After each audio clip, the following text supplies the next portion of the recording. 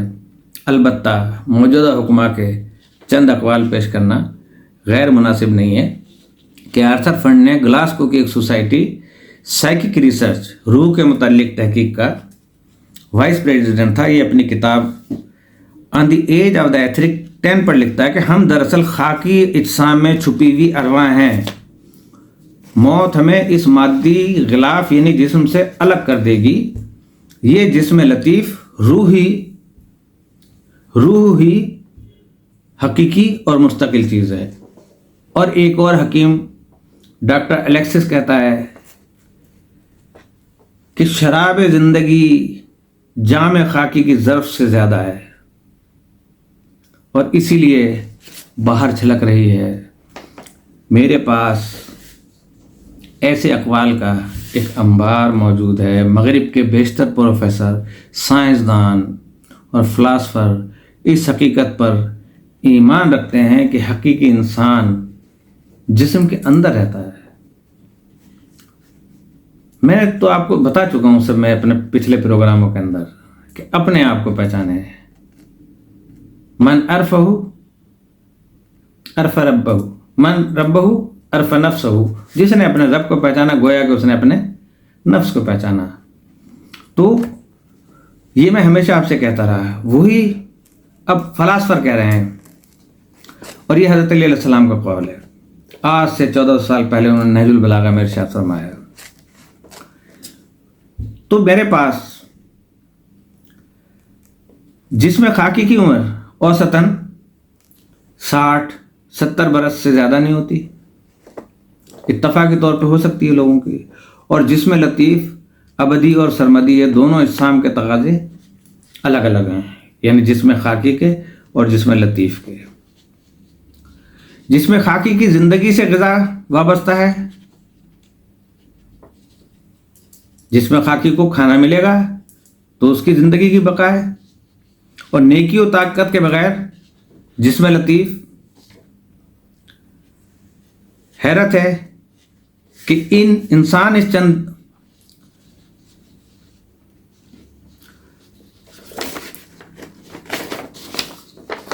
جسم خاکی کی عمر اوسطاً 60-70 برس سے زیادہ نہیں ہوتی، اور جسم لطیف ابدی و سرمدی ہے. دونوں اجسام کے تقاضے الگ الگ ہیں. جسم خاکی کی زندگی غذا سے وابستہ ہے، کھانا کھائیں گے تو ہمارا جسم زندہ رہے گا، اور جسم لطیف کی تسلیم و عبادت سے. تو غذا کے بغیر جسم خاکی مر جاتا ہے، اور نیکی و طاقت کے بغیر جسم لطیف. حیرت ہے کہ انسان اس چند سالہ زندگی کے تقاضوں کو تو ہر طریقے سے پورا کرتا ہے، کہیں محنت سے، کہیں لوٹ مار سے، کہیں انصاف بیچ کر، کہیں ایمان بیچ کر، لیکن داخلی انسان کی خبر تک نہیں پوچھتا. تو اپنے ارد گرد نظر ڈالیے. یہ بازاروں میں چہل پہل، دفتروں میں ہما ہمی، گاڑیوں کا، موٹر سائیکلوں کا، اور مختلف جو بھی روڈز پہ چلنے والی ٹرانسپورٹ ہے ان کی بھاگ دوڑ، ٹریکٹروں سے ہل چلانے والوں کا، مزدور کا کھدال سے، اور اکاؤنٹنٹ کا قلم سے، طالب علم کی یہ کتاب، سب کیا ہیں؟ جسمانی ضروریات بہم پہنچانے کے لیے، وسائل دولت فراہم کرنے کے لیے انسان کا قدم اس تیزی سے اٹھ رہا ہے گویا کتا اس کے پیچھا کر رہا ہے اور اس کے پیچھے لگا ہوا ہے. اس راہ میں نہ وہ کسی رکاوٹ کی پرواہ کرتا ہے، نہ کسی مصیبت کو خاطر میں لاتا ہے. آج کل کراچی میں ہے تو کل لندن میں، پرسوں واشنگٹن میں. سفر عین راحت اور کلفت عین مسرت. اگر کسی چیز میں 2 سال بعد 4 آنے کا فائدہ دیکھے تو اسے آج خرید کے گوداموں میں بھر لیتا ہے. اگر 10 سال بعد مالٹو کی ہی فروخت سے اسے 200-400 روپے 2-4 ہزار روپے وصول ہو سکتے ہیں تو ان کے پودے آج لگا کر 10 سال تک انہیں کھاد اور پانی دیتا ہے. جس بچے نے 16 برس بعد ایم اے کر کے نوکری کرنا ہے اسے 100 سال تک درس گاہوں میں بھیجتا ہے اور اس کے مصارف برداشت کرتا ہے، اس کے اخراجات برداشت کرتا ہے. عارضی جسم کی ضروریات کے لیے ہماری دوڑ دھوپ کا یہ عالم ہے، لیکن جس نے ان گنت صدیوں تک زندہ رہنا ہے اس کی لاپرواہی، اس کی پرواہی کی ہی نہیں جاتی. آخر منصوبہ بندی کی یہ کون سی قسم ہے؟ کیا شب و روز کو 24 گھنٹوں میں روح کی نشو و نما کے لیے آپ 1 گھنٹہ بھی نکال سکتے ہیں؟ کیا روح کی زندگی سے آپ کو اتنی چڑ ہے؟ کیا آپ کو جنت کی بہاروں سے اتنی نفرت ہے؟ دنیوی منصوبہ بندی کے لیے 2 چیزیں بڑی اہمیت رکھتی ہیں، سمجھ لیں: صحیح تجویز اور جسمانی صحت. تجاویز غلط ہوں تو نتائج کبھی صحیح نہیں نکل سکتے. جسمانی صحت جواب دے جائے تو انسان چارپائی کا بوجھ بن کے رہ جاتا ہے.